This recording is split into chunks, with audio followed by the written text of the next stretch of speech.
First up, Emma, this is an iconic role. How did you prepare and how did you get cast? Oh, it was a very long process. It took about a year, I think, actually.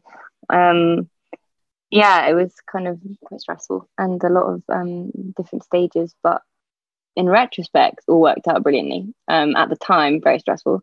Um, Josh was actually there when I got offered the role in the room, so he compares it to X Factor, which is yeah, probably quite It accurate. It was was like very X tense Factor. and Yeah. yeah, but a very iconic role, very daunting. I felt very overwhelmed to begin with. Wasn't quite sure how to embark on research because I found it quite overwhelming. There being so much out there, so much factual information about her that really didn't help me at all really understand where I was going with the character. But you know, the brilliance of Peter's writing is that he creates these fictionalized versions of these characters. And when I was reading scripts, I kind of finally realized, oh, you know, this is my version of Diana. This is a character I'm creating as an actor. There's, you know, no greater thing than when you have the freedom to create and play with a character. So it kind of helped me get over the inaccessibility, I suppose, that I found before.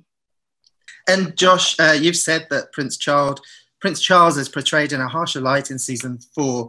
Was that difficult for you? Do you feel protective over him?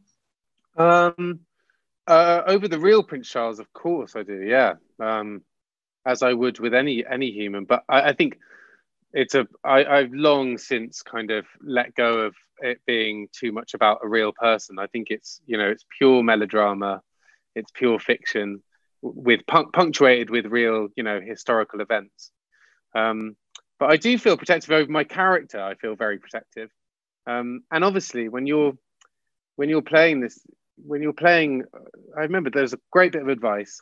I won't go on too long, but there was a great bit of advice that Pete Postlethwaite used to say about when you play a Shakespearean villain, you don't play them as a villain, you play them as a saint, because of everything that they say, everything that they do, they believe to be saintly, the right thing to do. So yeah, when I'm shouting at Diana and looking, in hindsight, I look back and go, God, why can't he just be kinder? Why can't he see that she's struggling as much as he is? And at that moment, he doesn't see it, and so you have to believe it. So I do feel protective to a point, but not so far as it would compromise the story.